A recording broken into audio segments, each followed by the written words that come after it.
Livros de Ouvir, o seu canal de audiolivros. O Alienista, de Machado de Assis. 6º capítulo, A Rebelião. Cerca de 30 pessoas ligaram-se ao barbeiro, redigiram e levaram uma representação à Câmara. A Câmara recusou aceitá-la, declarando que a Casa Verde era uma instituição pública e que a ciência não podia ser emendada por votação administrativa, menos ainda por movimentos de rua. Voltai ao trabalho, concluiu o presidente. É o conselho que vos damos. A irritação dos agitadores foi enorme. O barbeiro declarou que iam dali levantar a bandeira da rebelião e destruir a Casa Verde. Que Itaguaí não podia continuar a servir de cadáver aos estudos e experiências de um déspota. Que muitas pessoas estimáveis e algumas distintas, outras humildes, mas dignas de apreço, jaziam nos cubículos da Casa Verde. Que o despotismo científico do alienista complicava-se do espírito de ganância, visto que os loucos ou supostos tais não eram tratados de graça.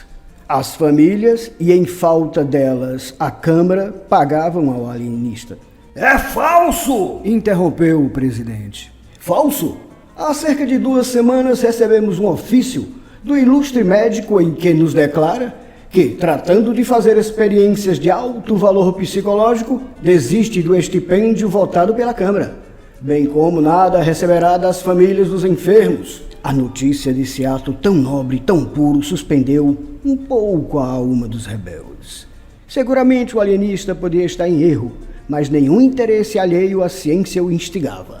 E para demonstrar o erro, era preciso alguma coisa mais do que arruaças e clamores. Isto, disse o presidente, com aplauso de toda a Câmara. O barbeiro, depois de alguns instantes de concentração, declarou que estava investido de um mandato público e não restituiria a paz a Itaguaí antes de ver por terra a Casa Verde. Essa Bastilha da razão humana! Expressão que ouvira de um poeta local e que ele repetiu com muita ênfase. Disse-lhe, e a um sinal todos saíram com ele. Imagine a situação dos vereadores. Urgia obstar ao ajuntamento, à rebelião, à luta, ao sangue. Para acrescentar ao mal, um dos vereadores que apoiava o presidente, ouvindo agora a denominação dada pelo barbeiro à Casa Verde, Bastilha da razão humana, achou-a tão elegante que mudou de parecer.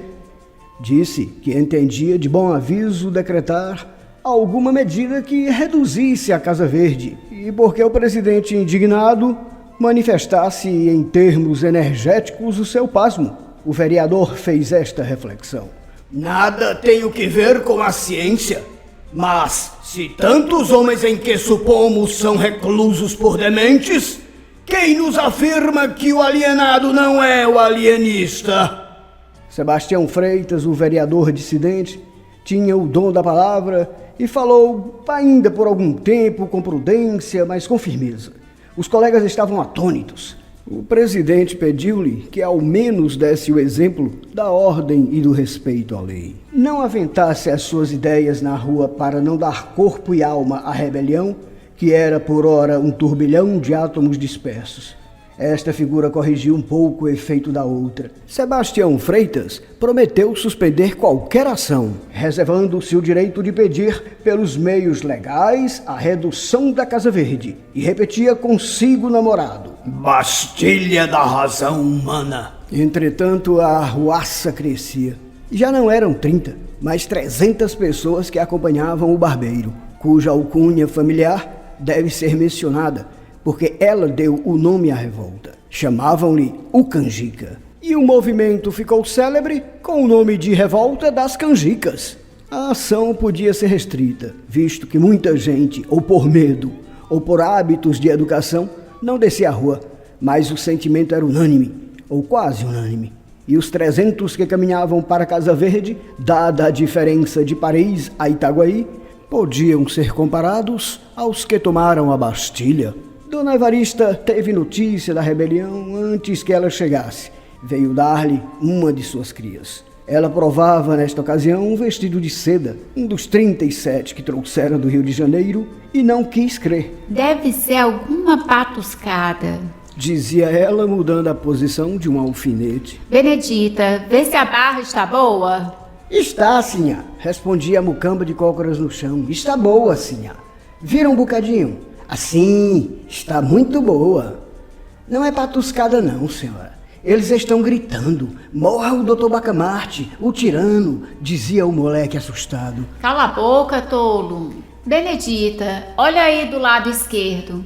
Não parece que a costura está um pouco enviesada? A riscazul não segue até abaixo. Está muito feio assim. É preciso descoser para ficar igualzinho. E... Morra o Dr. Bacamarte! Morra o tirano! Uivavam fora 300 vozes. Era a rebelião que desembocava na Rua Nova. Dona Evarista ficou sem pinga de sangue. Num primeiro instante, não deu um passo, não fez um gesto. O terror petrificou-a. Quanto ao moleque, a quem Dona Evarista dera crédito, teve um instante de triunfo súbito, imperceptível, entranhado de satisfação moral, ao ver que a realidade vinha jurar por ele.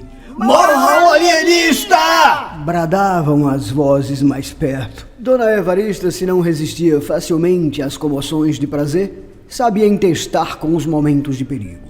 Não desmaiou, correu à sala interior onde o marido estudava. Quando ela entrou ali precipitada, o ilustre médico escrutava um texto de arrevuir. Os olhos dele, empanados pela cogitação, subiam do livro ao reto e baixavam do reto ao livro, cegos para a realidade exterior, videntes para os profundos trabalhos mentais. Dona Evarista chamou pelo marido 2 vezes, sem que ele lhe desse atenção. A terceira ouviu e perguntou-lhe o que tinha, se estava doente. Você não ouve esses gritos? Perguntou a digna esposa em lágrimas. O alienista atendeu então. Os gritos aproximavam-se terríveis, ameaçadores. Ele compreendeu tudo. Levantou-se da cadeira de espaldar em que estava sentado, fechou o livro e, a passo firme e tranquilo, foi depositá-lo na estante. Como a introdução do volume desconcertasse um pouco a linha dos 2 tomos contíguos, Simão Bacamarte cuidou de corrigir esse defeito mínimo e, aliás, interessante. Depois disse à mulher que se recolhesse, que não fizesse nada. Não, não! Implorava a digna senhora. Quero morrer ao lado de você. Simão Bacamarte teimou que não era caso de morte. E ainda que o fosse, intimava-lhe em nome da vida que ficasse. A infeliz dama curvou a cabeça obediente e chorosa. Abaixo a Casa Verde! Bradavam os canjicas. O alienista caminhou para a varanda da frente e chegou ali no momento em que a rebelião também chegava e parava de frente com as suas 300 cabeças rutilantes de civismo e sombrias de desespero. Morra! Morra! Bradavam de todos os lados. Apenas o vulto do alienista assomou na varanda. Simão Bacamarte fez um sinal pedindo para falar. Os revoltosos cobriam-lhe a voz com brados de indignação. Então o barbeiro, agitando o chapéu, a fim de impor silêncio à turba, conseguiu aquietar os amigos e declarou à alienista que podia falar. Mas acrescentou que não abusasse da paciência do povo como fizera até então.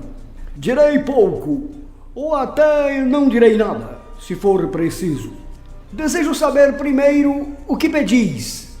Não pedimos nada, replicou fremente o barbeiro. Ordenamos que a Casa Verde seja demolida, ou pelo menos despojada dos infelizes que lá estão. Não entendo. Entendeis bem, tirano. Queremos dar liberdade às vítimas do vosso ódio, capricho, ganância. O alienista sorriu, mas o sorriso desse grande homem não era coisa visível aos olhos da multidão. Era uma contração de 2 ou 3 músculos, nada mais. Sorriu e respondeu. Meus senhores, a ciência é coisa séria e merece ser tratada com seriedade. Não dou razão dos meus atos de alienista a ninguém, salvo aos mestres e a Deus. Se quereis emendar a administração da Casa Verde, estou pronto a ouvir-vos. Mas, se exiges que me negue a mim mesmo, não ganhareis nada. Poderia convidar alguns de vós em comissão dos outros a vir ver comigo os loucos reclusos, mas não faço porque seria dar-vos razão do meu sistema, o que não farei a leigos nem a rebeldes. Disse isso o alienista e a multidão ficou atônita. Era claro que não esperava tanta energia e menos ainda tamanha serenidade, mas o assombro cresceu de ponto quando o alienista, cortejando a multidão com muita gravidade, deu-lhe as costas e retirou-se lentamente para dentro. O barbeiro tornou logo a si e, agitando o chapéu, convidou os amigos à demolição da Casa Verde. Poucas vozes e frouxas lhe responderam. Foi nesse momento decisivo que o barbeiro sentiu despontar em si a ambição do governo. Pareceu-lhe então que, demolindo a Casa Verde e derrocando a influência do alienista, chegaria a apoderar-se da Câmara, dominar as demais autoridades e constituir-se senhor de Itaguaí. Desde alguns anos que ele forcejava por ver o seu nome incluído nos pelouros para o sorteio dos vereadores, mas era recusado por não ter uma posição compatível com tão grande cargo. A ocasião era agora ou nunca. Demais fora tão longe na arruaça que a derrota seria a prisão, ou talvez a forca ou o degredo. Infelizmente, a resposta do alienista diminuíra o furor dos sequazes. O barbeiro, logo que o percebeu, sentiu um impulso de indignação e quis bradar-lhes: Canalhas! Covardes! Mas conteve-se e rompeu deste modo: Meus amigos, lutemos até o fim! A salvação de Itaguaí está nas vossas mãos, dignas e heróicas. Destruamos o cárcere de vossos filhos e pais, de vossas mães e irmãs, de vossos parentes e amigos e de vós mesmos. Ou morrereis a pão e água, talvez a chicote, na masmorra daquele indigno. E a multidão agitou-se, murmurou, bradou, ameaçou, congregou-se toda em derredor do barbeiro. Era a revolta que tornava-se da ligeira síncope e ameaçava arrasar a Casa Verde. Vamos! Bradou Porfírio agitando o chapéu. Vamos! Repetiram todos. Deteve-os o incidente. Era o corpo de dragões que, a marche entrava na Rua Nova.